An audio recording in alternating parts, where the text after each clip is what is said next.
to show you a really easy way to take questions from Examview and import them into Moodle. For years I've been using Moodle, and one of the biggest hurdles was getting pictures, especially because I was a math teacher. It was a pain. It was a really intricate process. Yes, it was nice when it was done, but it was kind of difficult to deal with.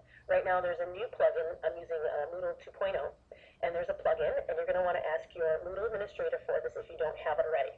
Now, I am in my settings, and I am in my question bank, and I am in import. And if you notice in my import, I may have one more extra thing than you do. If you don't have this, you're going to want to get it. It's called Examview exported as Blackboard 6.0, 7.0. It's a plugin. Your administrator installs it. It's not that big of a deal for he or she to do. But once it's there, it's going to make a world of difference for those of you that were used to Examview before. Okay. So what we're going to do in Examview is I have this test that I put together from the question bank. And I particularly chose these questions because they have tables and they have different symbols and things that would have been a big pain before to import. What you do is you save your test, put it somewhere, and then you're going to export it. Okay, we're going to export as a Blackboard 6.0, 7.0, which conveniently was the name of the plugin, right? So I'm going to name this demo. And with Examview, you have to give it a name and you have to give it a director name. So I'm just going to call it demo, or you can call it, Unit 7, Objective 10, whatever it is that works for you in your course. And that's just saved as a zip file on my desktop. So what I'm going to do is go to my Moodle page, and I'm going to import, and I'm going to pick that Examview exported as Blackboard.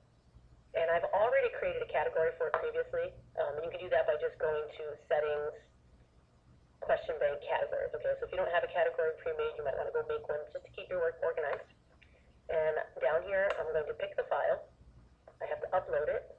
It is on my desktop. It's called demo.zip, and I'm going to upload this file. Again, those of you that dealt with Examview Moodle before, this is one of those moments that you're like, oh, yes, there you go. There are my 9 questions. Okay, now don't panic. You don't see the tables and the pictures yet. They are there, I guarantee you. Okay, so we've got our 9 questions up. A lot less work now. Continue. And you can preview these questions. So here are the 9 questions. It's in the category called Demo Examview Import. And if you want to look at some, you'll see that the table has imported just fine. Even the square root symbol. Okay, so all those troubles that you would have had before with Examview and Moodle have now been solved. So I highly recommend getting this Examview import plugin for Moodle. So please ask your administrator for it if you don't have it already, because it will save you time. I hope this helps. Thanks very much. Bye.